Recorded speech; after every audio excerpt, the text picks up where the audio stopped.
미국 증시 마감 상황부터 예. 점검을 해보도록 하겠습니다. 자, 다우지수 0.1% 올랐습니다. 뭐 올랐다고 하기도 좀 민망한 수준이긴 한데 그러네요. 예. 어제 너무 이 패닉장이었기 때문에 그래도 이 안정을 찾았다는 데 좀 네, 의미가 있지 않나라는 다행이네요. 예. 생각이 좀 들고요. 자, S&P 500 지수도 0.3% 상승을 했습니다. 나스닥 지수는 많이 빠졌던 만큼 상승폭도 뭐 다른 지수보다는 좀 컸네요. 0.7% 올랐습니다. 자, 그 이유 보도록 하겠습니다. 사실 어제 그 급락은 긴축 공포가 상당히 고점에 이르렀어요. 이게 뭐 이제 연준에서 기준금리를 1%포인트까지 올릴 수 있다라는 우려가 막 제기가 되면서 네. 공포가 극에 달했었는데 이게 어느 정도 좀 진정이 됐습니다. 그리고 낙폭이 컸던 만큼 이제 반발 매수세도 유입이 된 건데 우리가 많이 떠드는 캐시우드도 예, 예. 많이 샀다면서요. 급락할 때. 뭐 총 금액은 안 나왔더라고요 네, 기사에는. 네, 네. 근데 뭐 테크주로 한 뭐. 9개 종목을 집중적으로 좀 5개 펀드에서 9개 종목을 집중적으로 매수했다고 어젯밤에 제가 기사를 썼는데 네.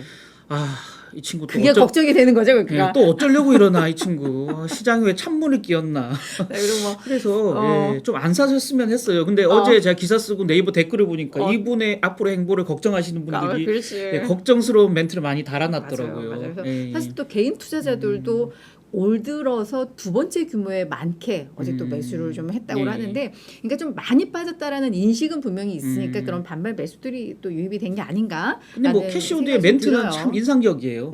걔가 얘기한 게 사실 저는 맞다고 생각하거든요. 예. 그 친구가 얘기한 건 네. 지금의 이 공급망 차질, 인플레이션 이 상황을 타개하는 건 통화 정책이 아니고 혁신이다. 혁신을 통해서 인플레이션으로 생기는 비용 상승이나 이 부분을 생산성을 높여서 그걸 줄여 나가는 거고요. 예. 그래서 물가도 전체적으로 그 원가가 올라가니까 기업들이 제품 가격을 올리는데 혁신을 통해서 제품 가격 안 올려도 비용 상승을 자기 스스로 흡수할 수 있는 그런 기술 혁신을 할 수 있게 정부가 도와줘야 되고 기업 스스로 노력을 해야 이게 풀리는 문제지 돈줄만 쥐어짠다고 풀리는 문제가 아니다. 그래서 혁신종 기업에 더 주식을 많이 사주고 그 기업들을 붐업해줘야 사실은 이 문제를 근본적으로 풀 수 있다. 저는 거기에 100% 공감하거든요. 근데 사실은 우리 코로나 시국 때 그렇게 해서 지금이 난리가 난 거잖아요. 돈 풀어주고 뭐 기업들 막 지원해주고 그러지 않아요? 그러니까 얘가 말하는 건 그러니까 그렇게 돈을 마구잡이로 풀자는 게 아니고요. 그러니까 그런 혁신 기업들을 더 지지해주고. 그러니까 뭐 우리 뭡니까 예전에 있었던 그 뭐죠? 전국민 재난지원금 이런 돈을 풀자는 게 아니고요. 그거 줄여서 기업의 기술 개발에 투자해주라. 지금 인플레이션 감축도 사실 그런 내용이잖아요. 그래서 기후 변화에 대응하기 위해서 또 인플레이션 그 전체적인 물가 상승을 억제하기 위해서 정부 재정을 가지고 특수한 어떤 타겟팅되는 지점에다가 돈을 풀자는 게 인플레 감축법 목적이잖아요. 그래서 그걸 일찍 썼어야 된다는 거죠. 예. 그래서 저는 사실은 거기에 100% 공감하고요. 어제 테슬라도 또 그 공감의 그걸 좀 밝혔던 것 같은데, 근데 사실 맞습니다. 이게 어떤 기업인들 그리고 그 기업에 투자하는 투자자들은 주장할 수 있지만 또 이코노미스트들은 들의 의견은 또 좀 다를 수도 있을 것 같기는 한데. 그건 뭐 제가 보기엔 별로 차이가 없을 것 같아요. 그러니까 이코노미스트도 어차피 마구잡이 돈 푸는 건 계속 반대해 왔으니까요. 예, 맞습니다. 그래요. 알겠습니다. 이게 결론은 뭐 저는 그래서 캐시우드가 떼돈을 벌었으면 좋겠어요, 사실은. 예. 캐시우드가 떼돈을 벌고 우리도 어떤 그런 벤치마크를 삼아서 혁신 기업에 계속 투자하는 사람들이 승리하는 성투할 수 있는 그런 분위기가 돼야 시장도 신뢰를 얻고 투자자들도 자산의 부의 효과를 누릴 수 있고 그게 소비로 연결되고 성장으로 연결된다. 그런 선순환고리를 빨리 회복했으면 좋겠다는 생각이 사실은 좀 듭니다. 뒷담화도 이 손발이 맞아야 재미가 있는데 갑자기 이렇게 캐시우드에 대해서 이렇게 옹호로 변하시니까. 그러니까 좋지 않은 신호를 주는 건 사실은 좀 안타깝지만 사실 그런 분들이 돈을 벌어야 된다는 생각을 저는 기본적으로 좀 가지고 있습니다. 왜냐하면 저희가 그런 기업에 주로 투자하고 있으니까요. 맞습니다. 알겠습니다. 자, 그러면 이 긴축 공포가 왜 진정이 됐을까? 그 경제 지표가 좀 발표가 있었는데요. 8월 생산자 물가 지수가 나왔습니다. 뭐 이 수치들을 지금 그냥 화면을 보시면서 보시면 아시겠지만 일단 제가 준비한 차트 보시면서 말은 6%가 하시죠. 요 그래프를 같이 보면서 숫자보다는 그래프를 보면서 이해하는 게 더 쉬울 것 같아서. 그래서 사실 마이너스 떨어진 거 보이시죠? 이쪽 그래프? 이게 보면 이게 사실 뭐 근원 CPI, PPI를 보더라도 이게 CPI만큼 뭐 가파르지는 않았지만 그래도 계속해서 좀 상승 흐름은 좀 보여주고 있다라는 점. 예. 그런 점에 있어서는 그래도 좀 안도는 할 수 있지만 이것으로 인해서 뭐 어떤 이제 물가는 잡았어 이런 자신감을 갖기에는 좀 애매했던 뭐 이런 결과가 아니었나라는 생각은 또 들고 7월 생산자 물가 지수도 시장에 상당한 좀 안도감을 줬었잖아요. 예. 그래서 8월 소비자 물가 지수가 괜찮을 거야라고 했는데 그렇지 않았던 것처럼 뭐 지금 그래도 뭐 예상에 부합하게 괜찮게 나왔다. CPI보다는 덜 나빴다라고는 하지만 그래도 이제는 물가에 대한 어떤 자신감을 갖기에는 여전히 조금은 확인이 필요한 뭐 이런 지표가 아니었나라는 좀 판단이 좀 들더라고요. 근데 어차피 전월비 2달 연속 빠진 건 사실 저는 그것도 굉장히 의미가 의미 있고. 있다고 보는 거고요. 네. 예, 여기 세부 내용을 한번 이쪽 그래프를 한번 보시면 지금 이제 그 2달 연속 빠져 이쪽 맨 마지막 맨 마지막 게 8월이고 그 전께 7월 겁니다. 이게 바를 보시면 그래서 위로 올라간 보라색이 서비스죠. 파이널 디맨드 서비스 최종 수요입니다. 그래서 서비스가 사실은 위로 끌어올린 거거든요. 밑으로 내려간 하늘색 아래로 0 아래로 내려가 있는 하늘색은 여기 두 번째 인덱스를 보면 파이널 디맨드 에너지죠. 그러니까 에너지가 밑으로 쭉 끌어내렸고요. 위로 올린 거는 그 서비스고요. 파란색 조그맣게 위로 플러스 돼 있는 게 그 푸드하고 에너지를 뺀 나머지 그 일반 상품입니다. 그래서 파란색 조금 올라와 있죠 위로. 네, 약간 보이는 것 같기도 하고. 안 보이세요? 예. 여기 보시면 밑으로 하늘색, 위로 약간 파란색, 그 위로 보라색 네. 있죠. 네, 그래서 서비스와 일반 그러니까 식품과 에너지를 뺀 일반 공장제 공산품들이 조금 오르는 상태고 에너지가 쭉 빠졌거든요. 네. 예.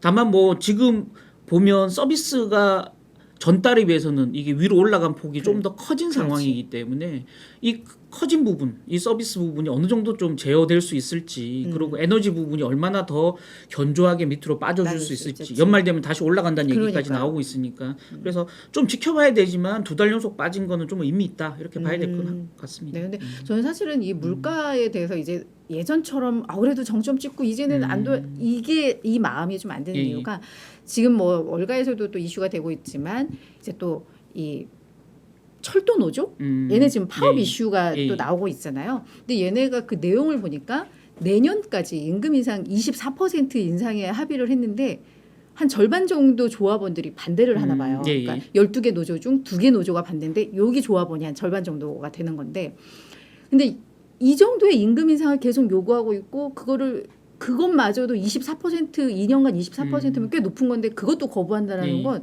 여전히 임금 상승에 대한 우려도 여전한 뭐 이런 국면이고. 당연합니다. 네, 그래서 지금 미국 노조 파업이 역대 최저치까지 올라가 있어요. 그러니까요. 그러니까 전부 다 그렇습니다. 트럭 운전수들도 지금 파업을 경고하고 있고 뭐 너무 많아요. 맞아요. 그러니까 그런 면에 있어서 이 물가에 대해서는 계속 좀 우려되는 상황이 아닌가 뭐 이런 생각은 좀 듭니다. 선배 뭐 또 오늘 뭐 기업들 관련해서 그래서 뭐 시장 그럼에도 불구하고 시장 아직 뭐 낙관하기 이르다라는 얘기를 좀 전달하고 싶은 거예요. 네, 맞아요. 금리가 안정돼야 되는 게 첫 번째고요. 위에 적어왔지만 간밤에 2년물 그 국채 금리가 4bp 올랐거든요. 3.799%. 뭐 조금 3.8 아래로는 조금 떨어진 느낌은 보이지만 거기에 이제 강한 좀 저항이 있었고요. 장중에 이제 834까지 올라갔거든요. 그 15년 만에 최고치까지 지금 2년물이 계속 금리가 올라가고 있는 상황이다. 결국은 뭐 금리가 올라간다는 얘기는 기업의 EPS가 떨어질 가능성이 굉장히 커진다라는 거고요. 요 그래프를 좀 확대해서 보면 요겁니다. 10년물 금리와 기업의 12개월 EPS 추정치, 그러니까 상하향 조정 비율을 같이 겹쳐서 그리면 거의 같아요. 그래서 지금 금리는 근데 거꾸로 그린 거거든요. 금리는 회색은 내려가는 게 금리가 올라가는 거고요. 이게 이게 뭐 초록색인가요? 무슨 색인가요? 이거 짙은 초록색인가요? 이거 파란색 비슷하게 된 거는 S&P 500 지수의 EPS 추정치입니다. 결국은 금리가 그러니까 아래로 내려가니까 금리가 올라간다는 얘기예요. 금리는 지금 거꾸로 오른쪽 축 보면 마이너스 3부터 쭉 이렇게 거꾸로 그려져 있죠. 금리가 올라가면 EPS가 계속 떨어진다. 이거는 역사적으로 입증된 바고요.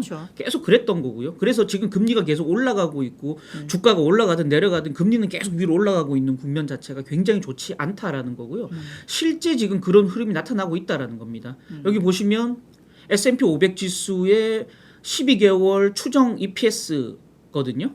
그리고 이제 파란색은 주가고요. 하늘색은 주가고 S&P 500 지수고요. 이 검은색은 EPS 추정치입니다. 지금 EPS 추정치가 최근 들어서는 별로 많이 빠지진 않았어요. 약간 빠진, 올라가다가 약간 빠진 모습이고요. 주가는 더 가파르게 지금 빠져 있는 빠졌죠. 상태죠. 예, 결국은 지금 팩트셋 제가 아침에 데이터 찾아보니까 3분기 S&P 500 기업 500대 기업 EPS 추정치가 플러스 3.7%. 전년 대비해서 3.7% EPS 늘어난다 이렇게 보고 있거든요. 이게 6월 말만 해도 9.8% 전망치였어요. 굉장히 큰 폭으로 기업 이익이 하향 조정되고 이미 하향 조정되고 있다라는 거고요. 만약에 3.7% EPS 증가율이 3분기 기록한다면 2020년 3분기 이후에 2년 만에 최저치다. 라는 거죠. 결국 문제는 이런 겁니다. S&P 500 지수의 지금 PER이 조금 매력적이에요. 16.8배까지 내려와 있거든요. 5년 평균이 18.6배, 10년 평균이 17배에 비해 싸요. 근데 시장의 밸류에이션, 시장이 조금 이제 가격 메리트가 생긴 이유가 이게 이제 EPS 대비 주가인데 이게 EPS는 내려가니까 PER이 올라가잖아요. 근데 주가가 그보다 더 많이 빠지니까 PER이 좋아져 보이는 거죠. 그렇지. 예, 그래서 이 S&P 500 지수의 PER이 굉장히 좋다라는, 그러니까 조금 매력적으로 낮아졌다는 건 호재라고 말하기에는 사실은 좀 애매하죠. 버겁다. 왜냐하면 EPS가 더 내려가야 되는데 아직 하향 조정이 충분히 이루어지지 않은 상태에서 주가만 빠져서 PER이 개선되고 있는 양상이기 때문에 EPS가 같이 내려가 버리면 PER이 다시 올라갈 수도 그렇죠. 있거든요. 그래서 PER만 보고 가격 메리트가 있다 이렇게 접근하는 건 좀 조심스러운 상황이다라는 거고요. 요거는 이제 그 역시 팩트셋 데이터입니다. 팩트셋이 이번 2분기 실적 전망을 총 정리하면서 2분기 실적 어닝 시즌 총 정리하면서 S&P 500대 기업들이 이게 하늘색이 인플레이션이고요.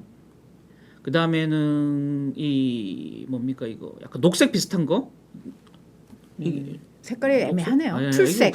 녹색이라고 해야 되나? 녹색 비슷한 건 네. 공급망을 얘기한 겁니다. 그 다음에 검은색은 경기 침체, 리세션을 얘기한 거예요. 그러니까 지금 올 2분기에 보면 인플레이션 걱정하는 기업의 컨퍼런스 콜에서 얘기는 위에 꺾여 있죠. 하늘색. 그러니까 인플레이션 걱정은 이제 덜 하고 있다는 거예요, 기업들이. 그동안 쭉 늘어왔는데 분기별로 어닝 시즌을 보니까 인플레이션이 걱정이야 이렇게 얘기하다가 옆으로 쭉 그냥 평행선을 두 분기 연속 유지하다가 이번 분기는 쭉 빠진 거예요. 네네네. 이제 인플레이션 걱정은 별로 아, 예전보다는 좀 덜해봐. 적어졌다라고 기업들이 보는 거예요.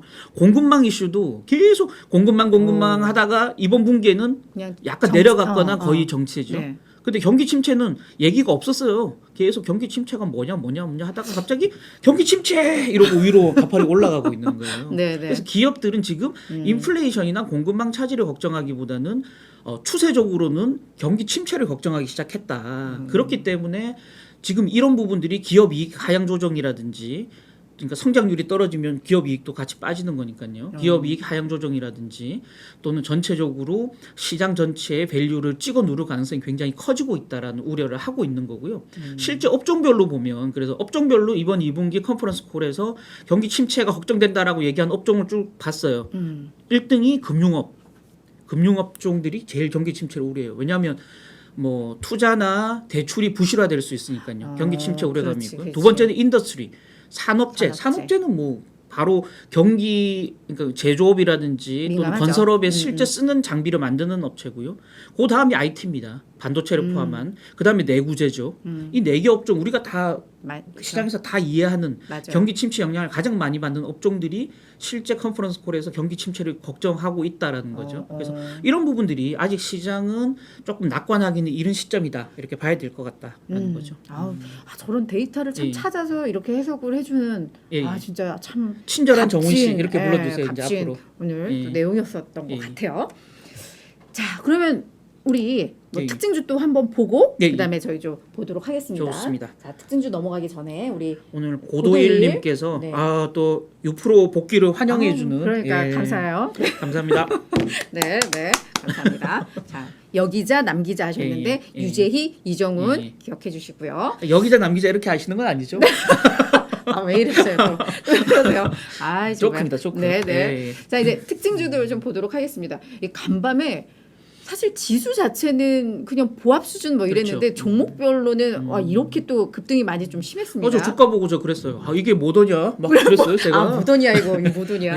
네 모더나가 6.2% 상승으로 마감을 했습니다. 이거 사실은 6.2% 별거 아닌 것 같아도 이거 꽤 높은 사실 그렇죠. 상승률이거든요. 그래서 맞습니다. 이 모더나 우리 다 알잖아요. 코로나19 백신으로 유명한 기업인데 이 백신을 이제 중국에 공급할 것이다라는 기대감이 좀 작용을 했습니다. 맞습니다. 사실 이게 아직 확정 사항은 아닌데 지금 예. 중국과 이게 논의 중인 상황이라고 CEO가 좀 밝히면서 와 이게 중국이 그 동안은 자기들이 만든 백신만 그렇죠. 맞았었는데 이게 모더나 특히 이 mRNA 백신을 한다면 중국도 요즘 코로나 때문에 맨날 도시 봉쇄하고 이러는데 효과가 더 좋아지면서 이 중국 봉쇄도 좀 풀리고 모더나는 모더나대로 실적 개선되고 그렇죠. 약간 이런 기대감들이 다 좀 모아졌던 것 같아요. 그래서 그러면서 이제 모더나는 많이 주가가 올랐다라고 좀 정리를 해보시면 될 것 같고요.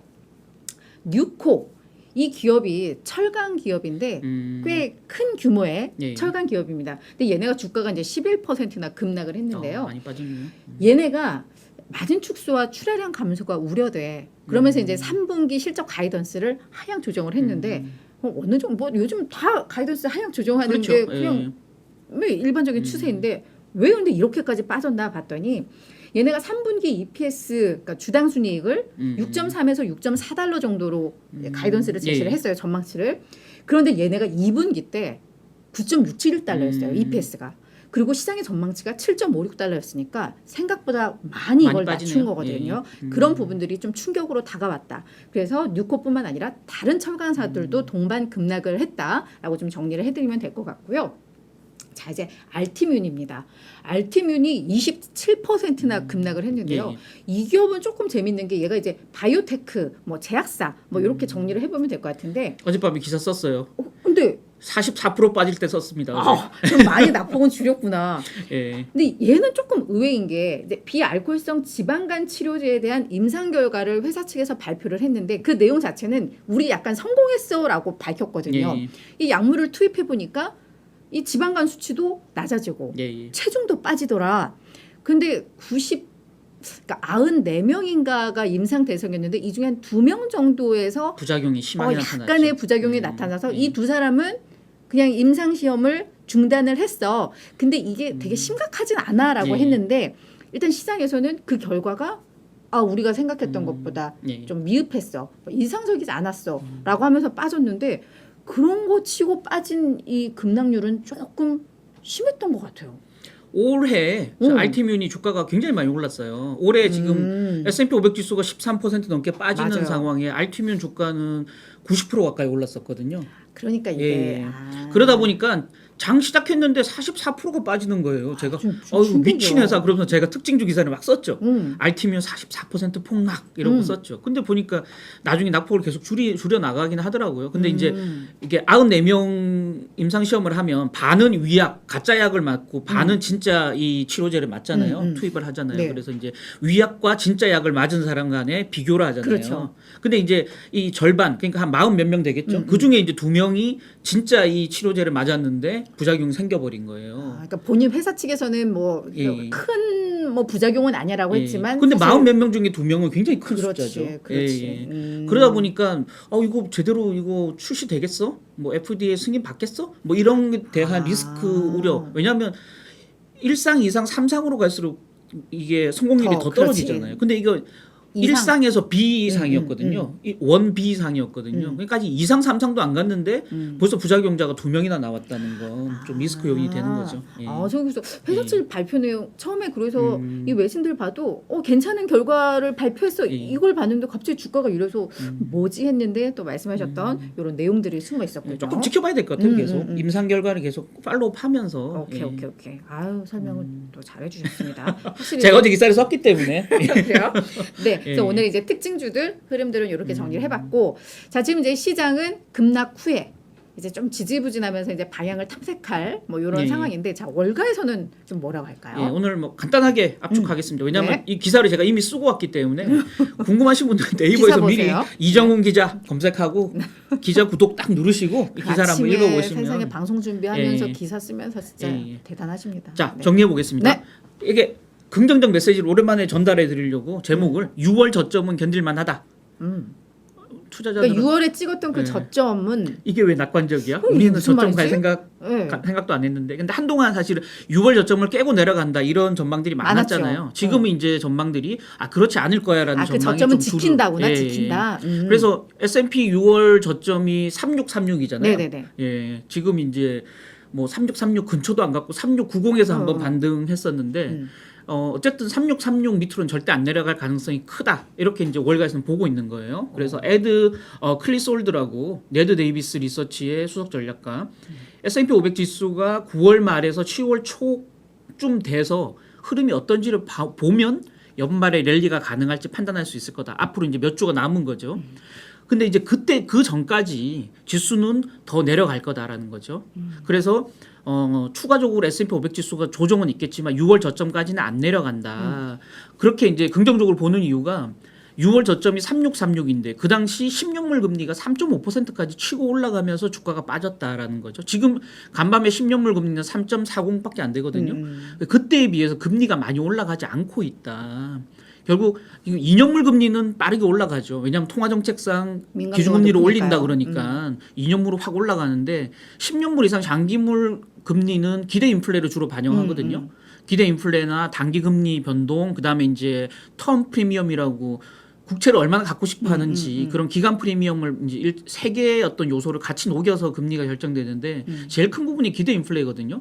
시장은 8월 CPI가 안 좋았지만 좀 예상보다 높았지만 기대 인플레는 계속 떨어지고 맞아요. 있는 상황이거든요. 그래서 기대 인플레가 떨어지니까 10년물 금리는 많이 안 오를 거야. 따라서 지수도 저점으로 강하게 밑으로 내려갈 가능성은 별로 없어. 이렇게 보고 있는 겁니다. 마크 뉴턴이라고요. 또 펀드 스트레스의 그 기술적 전략 부분 대표는 화요일 폭락세, 화요일 날 있었던 검은 화요일 자체가 기술적으로 굉장히 좋지 않은 신호를 이미 주고 있기 때문에 10월 초까지 시장은 비실비실할 거야. 이렇게 이제 예상을 하고 있는 거고요. 다만 S&P 500 기준으로 보면 3,650선에서는 반등할 거다, 지지할 거다. 그러니까 3636보다는 위죠. 예. 그리고 이제 3주 정도, 앞으로 3주 정도 부진한 이후에 연말까지 반등 랠리를 이어갈 거다. 맞아. 원래 또 4분기 랠리 기대 계속 얘기 나왔었잖아요. 맞습니다. 중간 선고도 있고 해서. 맞습니다. 네. 그다음 샘 스토발이라고 이분은 이제 인플레이션 공부 다시 커졌지만 6월 저점은 버텨낸다.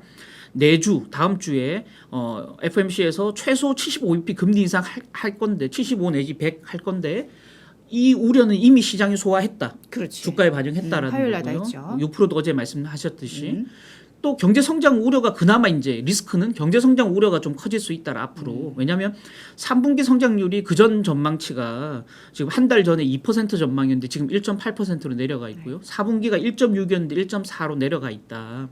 결국 성장 둔화는 기업 EPS 하향 조정 압박이 되니까 이 부분은 단기적으로 조금 부담 요인이 될 수 있다. 이렇게 보고 있는 상황입니다.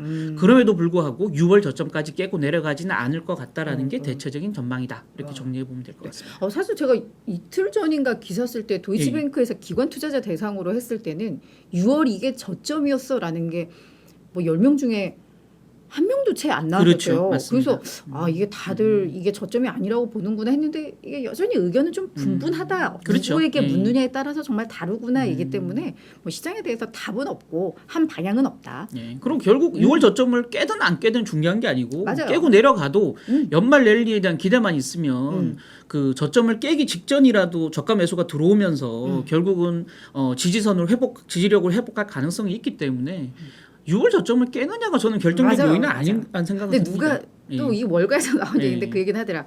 그래 지금 이제 4분기 랠리에 대한 기대감이 예. 시장에 형성되어 있어. 예. 근데 그 랠리를 보기 전에 너무나 고통스러울 거야. 뭐 이런 말들도 그렇죠. 있긴 예. 했는데 그 고통의 시간을 사실 기회로 삼을 수는 있거든요. 그래서 고통을 즐겨야죠. 또. 그렇죠. 예. 그래서 그런 면에 있어서 시장이 빠진다고 우리는 사실 단기 투자자들이 아니잖아요. 미국 증시 하면 장기로 봐야 되기 때문에. 어제 우리 여기 구독자분하고 여기 톡으로 대화 나눴듯이 네. 일바따로 선생님한테 맞으면 제일 아프지만 그 고통이 클수록 반등의 골도 크다. 크다. 이렇게 네. 봐도 될 것 같습니다. 알겠습니다.